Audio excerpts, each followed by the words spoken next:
I'm Robert Floyd Wright. I was born in 1932 in Minersville, Utah. Minersville? Mm-hmm. That's down the road here, 16 miles. Birthday, month and date? March the 18th, 1932. What school did you go through here?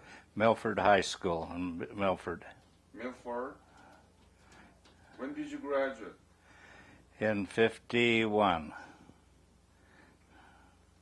So you knew that there was a Korean War broke out? The what? Korean War broke out. Yes. How did you know about that? Oh, I was called to come and serve at that time. And I was enlisted in September of 1952.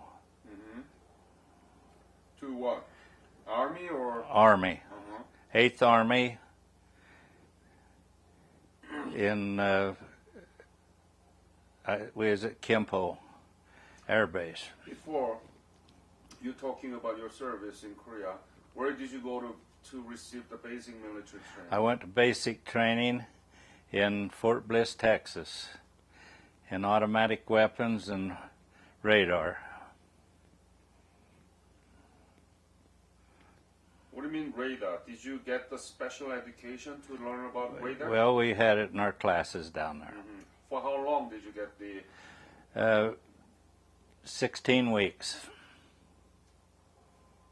And then tell me about where you go and what happened to you until you left for Korea.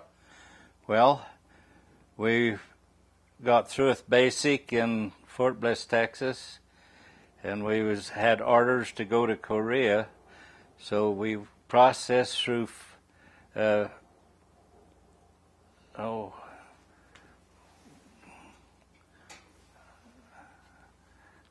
what's that base up in Washington? Tacoma? Yeah, it was there at Tacoma. Yeah, we went through there,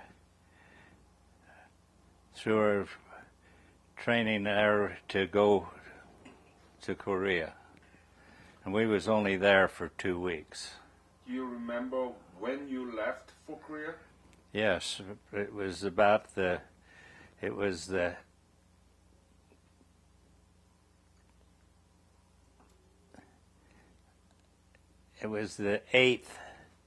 of March.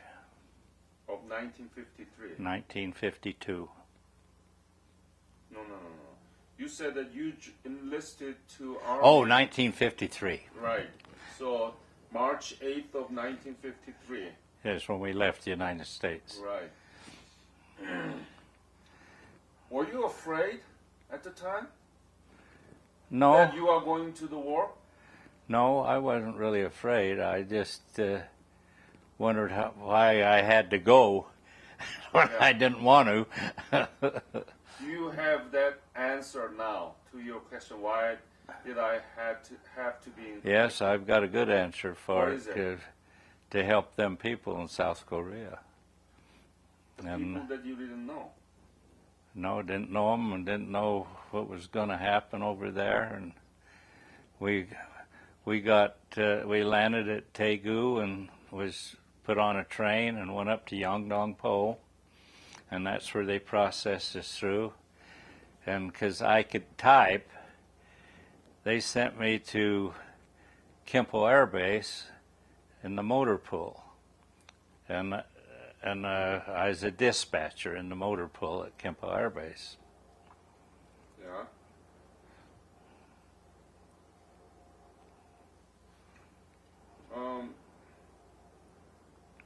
What was your parents' reaction that you were headed to Korean War? What? Your parents' reaction? Well, they got me deferred because we was farmers, and I got deferred twice to try to keep me from going. But they didn't want me to go. But anyway, we had to go to help that country. So, tell me, describe typical day of your mission, your service in Gimpo. Were you stayed in Gimpo throughout the whole? Was I what? Did you stay in Gimpo all the time? Yes, yes. We was Kimpo. You're probably familiar with Kimpo Air Base. We had 7 gun positions, and I was in B Company, and B Company was right on the runway, just off the runway. And my job was to check vehicles when we sent them out in the morning for different things, and to check all gun positions. I had to make sure they had fuel for heat and for their vehicles, and gun supplies, and them kind of things. But I got where I knew the serial numbers on all the vehicles, and later on, after they checked my papers and stuff, they put me on an inspection team to go check the other companies. But we was bombed 3 times by Bed Check Charlie, and you probably heard about that. Yes. Tell about the Bed Check Charlie to the audience. What do you mean by that? We was it seemed like it was always about 1 or 2 o'clock in the morning, and we could hear the bomb. They'd drop 1 or 2 bombs, and our Quonset huts had canvas tops, and we had sandbags stacked up 6 feet all around each Quonset hut. And the shrapnel would rip the top of our tents. But there was none of us hit, because we was down underneath the sandbags, and we lucked out there. That's a North Korean aircraft or what? What? Bed Check Charlie. Yeah, he was North Korean aircraft, single engine aircraft. They sent down underneath the radar hills, couldn't pick him up on radar. But after the 3rd time, the United States got a plane with radar in it, a fighter, and that way they stopped it. They shot about 3 of them down, and then shortly after that, in July, they signed a treaty. Yeah. And what happened to you? Well, I stayed right there. I was over there 18 months. And I stayed there in a motor pool, and then I was on an inspection team checking other companies and other divisions. But we just had to serve our time till we got through and come home. And I come home in August of '54, and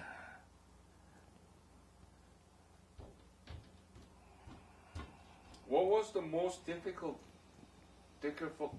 thing during your service? What was the most thing that really bothers you? Well, when we first got to Korea, we got on the train and was headed up to Yeongdong-po. And we passed a train that was coming down from the front, and all these wounded soldiers on it that was going to the hospital ship. And that kind of upset us all, because we didn't know what we was really going to get into. And I remember a 17-year-old kid out of New York that enlisted. And when he seen all that, he started to cry, and he says, "I'm just so crazy that I enlisted. I wished I was home." But anyway, I don't know what happened to that boy, because we was all split up. Our whole company was split up. When we got to Yeongdong-po, they sent us different ways. How was Yeongdeungpo and Gimpo at the time that you were serving? Was it mostly destroyed or what? Yeah, Those Korean people. South Korean people, they suffered a lot with everything. You know, the Seoul River, the bridges was all blown out, and it was a mess over there.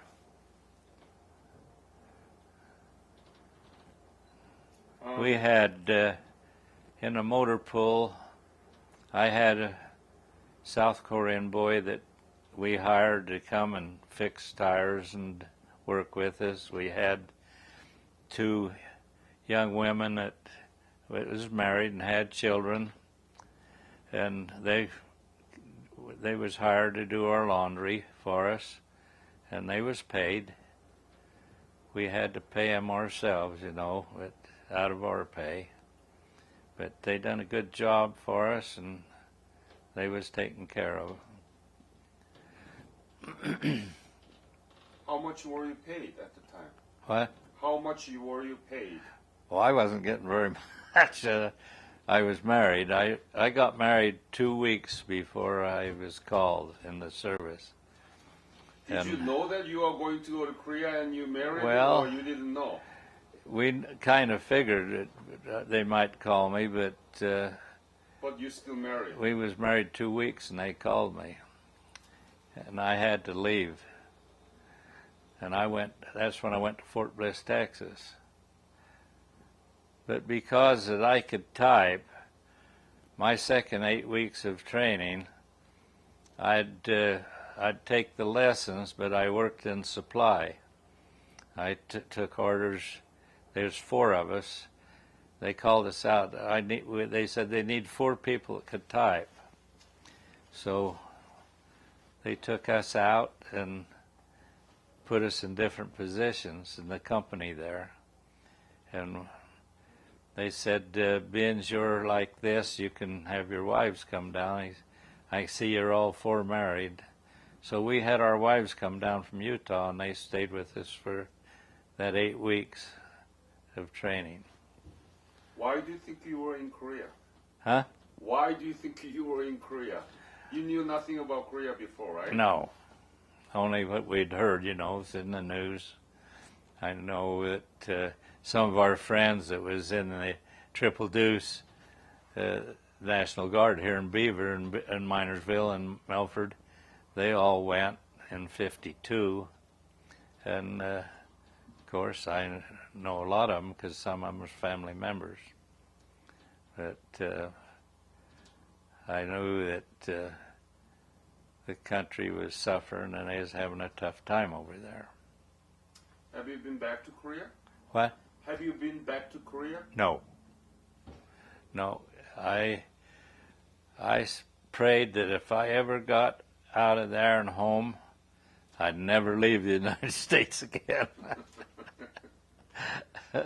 And I haven't. So, do you know what Korea has achieved in economy? And Oh, I've watched it on TV, and tell it's me about it. fantastic. Korea's a rich country now. They're making automobiles and selling them here in the United States and all over the world. They're a great bunch of people. They've just kind of took over their part of the world.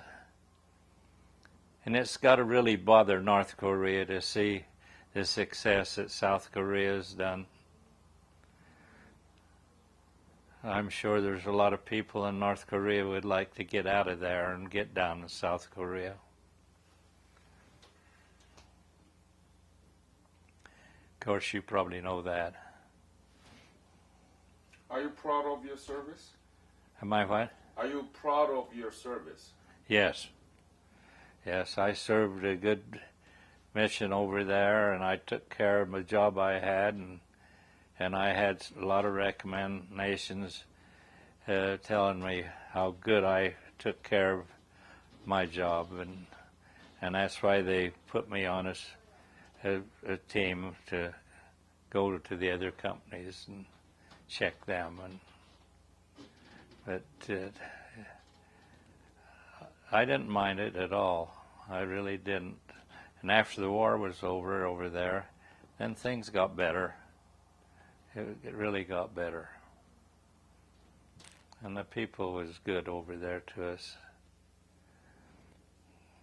And we worked, like I said, we had one or two that worked with us there. And a young man that he probably turned out to be the #1 guy in Korea. I wished I could remember his name. But he was a good worker. Boy, he could fix tires so quick, and I'll bet he ended up in a business of his own, in the tire business. What was the happiest moment during your service? When I got home and walked off that plane in Salt Lake City. Yeah. Why the Korean War has been called forgotten? Why is it what? Why the Korean War has been called forgotten? Oh, I think it's showed a lot of countries what can be done to a country that was really down and out at the time. And I think that the people over there decided they wanted everything right and get things going in their country, and it shows by the way that South Korea is now. Because they're smart people, and they want education. They want every one of them, every person. They want to do better and go farther in their life. And that's when I was over there. They was plowing rice paddies with oxen, and I don't know what it's like now between Yeongdong-po and Gimpo, but that was just all rice paddies, you know. There is no rice paddy there. No So rice paddies. High rise, so much traffic, some pollution because there are so many people using so many different vehicles. That'd be fantastic to see. So you got to go back to Korea. I don't know. I'm 82 years old, and I don't like getting too far away from home. We have kids scattered all over here in Utah and Wyoming. But I'm happy for the people over there. I have a concern of someday having problems with North Korea, but I think as the people up there are educated to the part that how South Korea is doing, might change their country. Absolutely. So we have to let them know how we are doing. Yeah. In order to do that, we have to constantly in contact with them, exchange the personnel, more trade, you know? Well, that's what's got to happen. And the more you do that, it's going to swing them more over your way. Because nobody likes to live under, pressure and not be able to do what they want to do. And they can see the difference. North Koreans can see what's happening in South Korea. And there's a lot of family members, I imagine, in North Korea. Yes, as there are many separated families. Yes. But no, I think the country is, you can just figure 60 years how it's changed.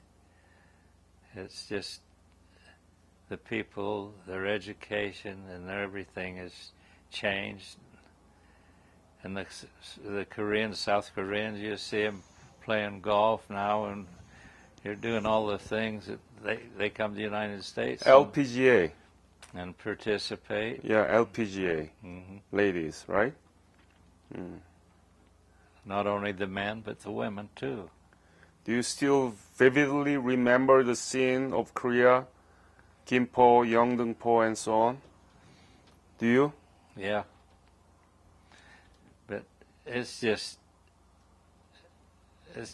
fantastic the way the country's changed and the way the people has changed and what's going on.